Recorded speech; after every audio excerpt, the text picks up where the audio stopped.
Hoy, en el canal de Brian R3, la review de WALL-E 2008. Empezamos la película directamente en el espacio, para ver desde esa altitud a la Tierra hecha mierda. Y una vez nos acercamos a la misma, igualmente la vemos contaminada, desierta y con las ciudades infestadas de desechos apilados en enormes torres formadas por bloques, los cuales originalmente fueron creados por máquinas que fueron inventadas para intentar limpiar el mundo, y sin claro éxito evidentemente, las cuales son las unidades WALL-E, y precisamente una de ellas todavía sigue las labores diarias de limpiar la Tierra, además de llevarse de mascota a una cucaracha y algunas cositas que le resultan interesantes evidentemente, mientras vemos nuevamente esa ciudad hecha cagada en todo el sentido de la palabra. También se ve en esa parte que muchas cosas como por ejemplo los alimentos, la economía o hasta el transporte público o privado eran controlados por una corporación llamada By and Large o BNL por sus siglas, que a raíz de generar tanta contaminación por un consumismo desmedido, mientras supuestamente limpiaban el planeta, crearon unos cruceros estelares llamados Axiomas allá por el siglo XXII, mientras la humanidad se resguardaba en el espacio para que limpiara la Tierra. Aunque ahora, en pleno 2805, más de 600 años después, obviamente no salió como se esperaba, aunque mejor ahorita lo veremos enseguida, ya que mientras el propio WALL-E llega hasta su refugio bastante bien cuidado y lleno precisamente de algunas reliquias, como por ejemplo un iPod donde guarda algunas películas viejas que tienen una música que constantemente escucha y algunas escenas románticas que le llaman particularmente la atención, lo cual le sirve como entretenimiento, mientras que la noche para más cositas de este mundo hecho pirinola, hay tormentas de polvo similares a las de Interestelar, pero al día siguiente, mientras seguimos viendo su rutina, que quién sabe cuánto tendrá haciéndola obviamente, aparte de recargarse con el poco sol que se deja ver evidentemente, sigue sin parar todo el día para hacer cubos de basura y recoger más reliquias que se encuentran por ahí, pero tras un rato de hacer su labor diaria, adentro de un refrigerador que estaba por ahí se encuentra precisamente el objeto que cambiaría todo el rumbo de la historia de la película evidentemente, porque entre tanta mierda que queda la Tierra, ve probablemente la última planta que queda con vida en este mundo. Pero como le resulta interesante, decide llevársela poniéndola en una bota. Aunque no sería todo, ya que cuando regresaba a su refugio, ve un láser de color rojo, el cual le empieza a perseguir por un buen rato. Aunque este solo era el centro de indicador de la zona de aterrizaje de una nave gigantesca que por poco lo aplasta o lo carboniza por los propulsores. De esta misma acaba dejando a otro robot, o más bien otra robot, llamada Eva, mucho más moderna y que puede volar, la cual como su nombre le indica, tras que la nave se vuelva a ir, aparte de presumir sus cualidades al propio WALL-E para dejarlo todavía más impresionado y también meterle un cañonazo por la puta cara, porque también está armada, empieza a escanear todas las partes para tratar de encontrar cualquier muestra biológica, para algo que también nos dieron después, por lo que mientras hace eso por bastante tiempo y por muchos lados, el propio WALL-E la sigue de cerca y la quería impresionar sin tener mucho éxito, a la par de que ella se empieza a desesperar porque su misión no parece tener éxito, además de que cuando un imán gigante de un barco le toca un poquito los ovarios, se encabrona hasta las pelotas para hacer mierda al barco y a toda la flota entera, aprovechando a WALL-E en ese momento para por fin acercarse más a esta misma, para hablar con ella obviamente, y que ambos se presenten, hasta que llega una tormenta de polvo para que ambos tengan que llegar, no sé cómo,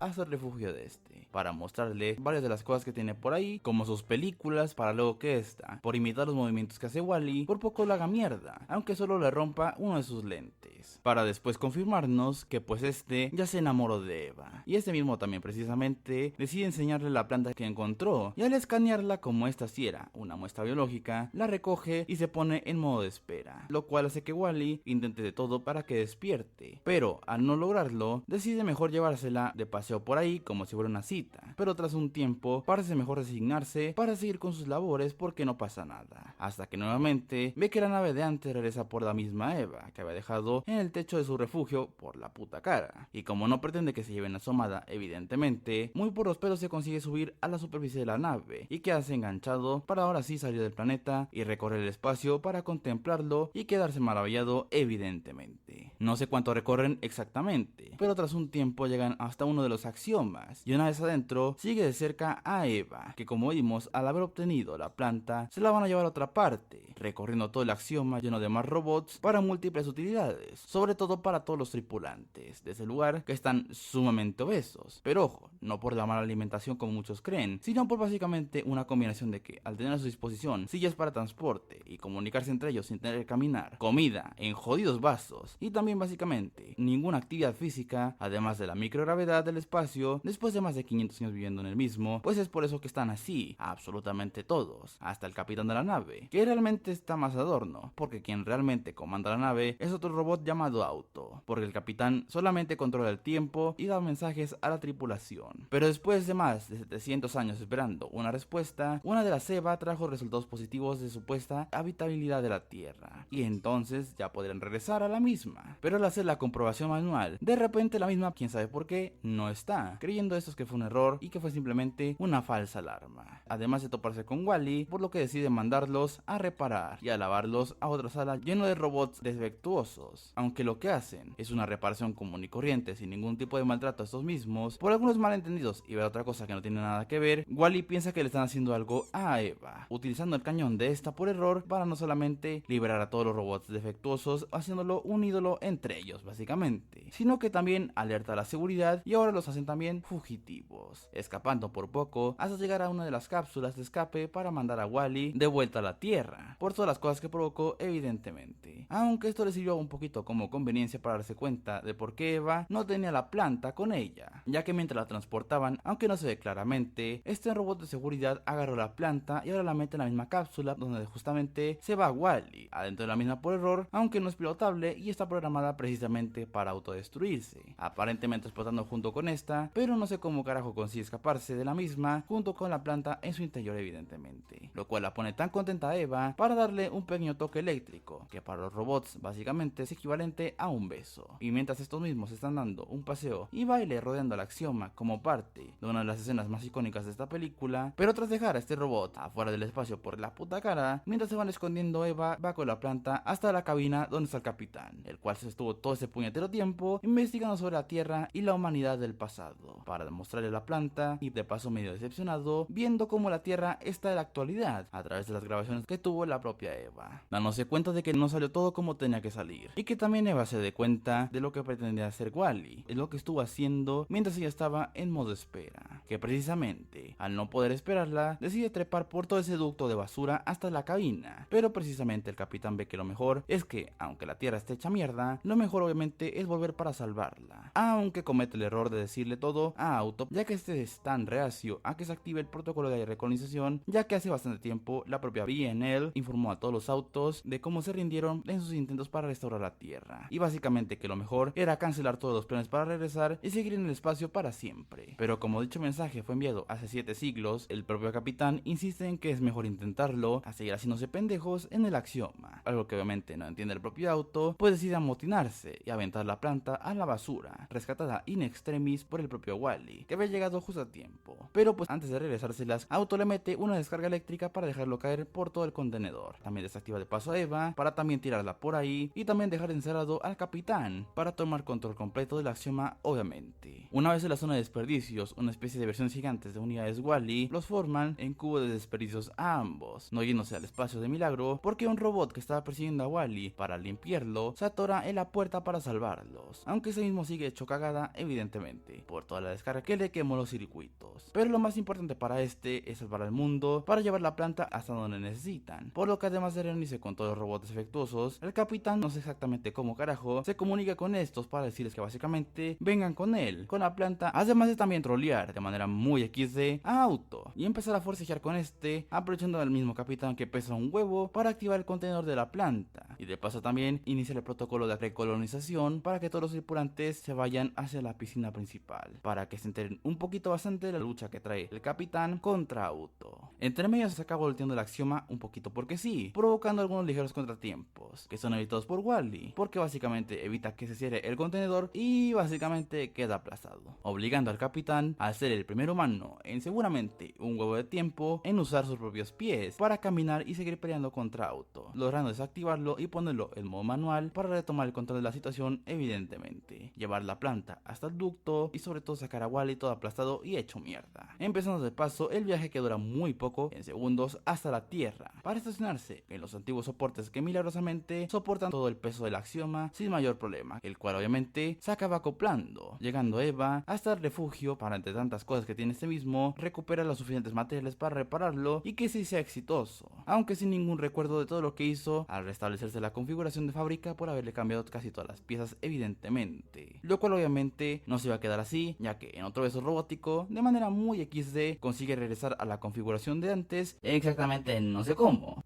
Pero por lo menos, esta unidad destinada solamente a la limpieza del mundo, aparte de conseguir al amor de su vida, logró que la humanidad regresara a su hogar para paulatinamente volver a hacerlo un paraíso, como siempre lo fue, evidentemente. Pero en fin, y con esto finaliza la película.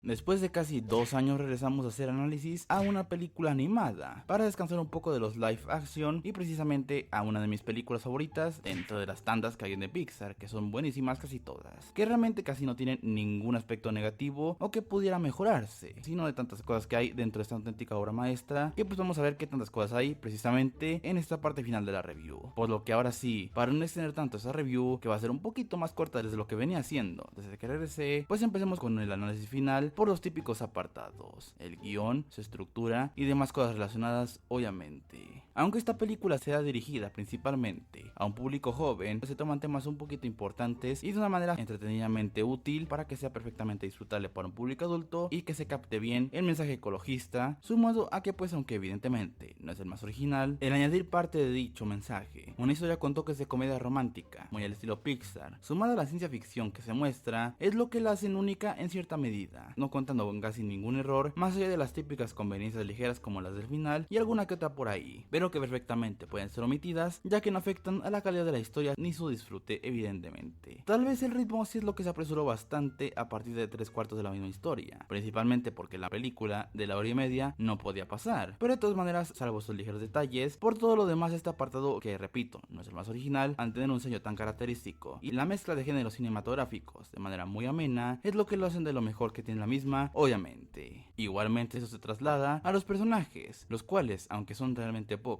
y literalmente casi no tienen ningún diálogo salvo repetir sus nombres, lo que ayuda bastante a que sean carismáticos y que es entendible lo que se quiere comunicar es su expresividad corporal y la manera en cómo se relacionan entre ellos. Precisamente con los más importantes, Wall-E como protagonista es el más carismático, el que con muy poquitas acciones motivadas por el enamoramiento evidentemente logra salvar a la humanidad y a la Tierra irónicamente. Y contrario a lo esperado, dicha misión fue un dolor de huevos realizarla porque básicamente no fue ayudado por el poder de un protagonista, salvo en algún que otro detallito muy puntual. Pero por todo lo demás, este mismo personaje como protagonista es bastante bueno, que junto con Eva, evidentemente, hace la química perfecta para que se complementen uno al otro, la misma ayudando a la historia y teniendo igualmente una personalidad memorable para darnos momentos divertidos en toda la historia. Y como mencioné, ayudar en la misión de salvar el día y sobre todo ser obviamente el amor de nuestro protagonista. En esta misma línea se encuentra precisamente el Capitán McCree, sí, así se llama, no lo sabía hasta que hice este video precisamente.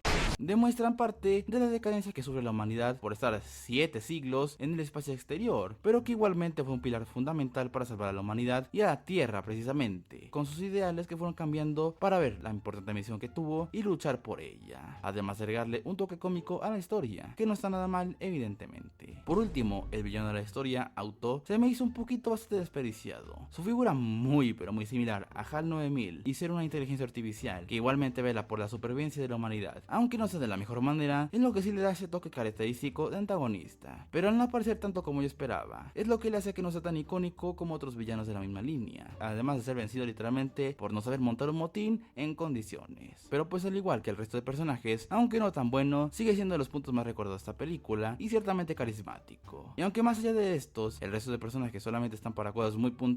y estos mismos también, como les dije, su manera de comunicarse, sabe más por lenguaje corporal que hablando en sí, no quita que sea un toque bastante original para contar todas sus tramas y resolverlas evidentemente. Lo cual sumado a las actuaciones de voz de Ben Burtt, Eliza Knight, Jeff Garlin y literalmente una voz artificial de las Mac, el Mac in Talk, modificado ligeramente para adaptarse a decir los diálogos, detalle bastante original por cierto, vuelven a este punto igualmente bueno, y con un toque precisamente original que no está nada mal a decir verdad. Ya por último, en lo técnico visual, pues no hay mucho más que decir. Los estándares de animación de esta película, como todos los de esta compañía, son de una calidad excelente y asegurada evidentemente, complementada con ser la primera película de Pixar con uso, aunque bastante poco, de imágenes live action de actores, llegando un poco después de su planificación original para aprovechar la evolución de la compañía y de la tecnología. Igualmente con el uso de una ambientación bastante impactante y única, una banda sonora igualmente original y adquirida bastante icónica, siendo otros los puntos de inflexión para los nuevos avances técnicos de dicha compañía, que nos darían muchos más productos como este, sumado a un trasfondo y lore increíblemente amplio, y como lo dije hace rato, contar con un mensaje muy importante para todas las generaciones que disfrutan de ese producto de una compañía que, aunque con el paso de los años e irse apegando más a un modelo muy capitalista, como si fueran irónicamente la propia B&L, no dejó ni dejará de entregarnos productos de calidad evidentemente. Pero pues en fin, pues poco más de comentar, así que en conclusión, WALL-E es otra de las tantas obras maestras de Pixar, la cual con un enfoque bastante particular para hacer una película animada mezclando ciencia ficción, un mensaje ecologista y una historia de amor, escrito y llevado de muy buena manera con un ritmo aunque ligeramente apresurado, que sí se hace bastante ameno, además de personajes carismáticos e icónicos para este mundillo del cine, e igualmente un aspecto técnico visual a la altura de los estándares de esta compañía, la convertirían, además de un rotundo éxito comercial, en uno de los clásicos de este estudio y del mundo de la animación en general, que a 16 años de su estreno original sigue siendo tan buena como en sus inicios. Por lo que, si buscas una historia relativamente original, pretendes ayudar al mundo de la contaminación, o por cualquiera que sea el motivo, esta sin duda alguna es una excelente opción a considerar, la cual por supuesto que sí te puedo llegar a recomendar bastante, a decir verdad.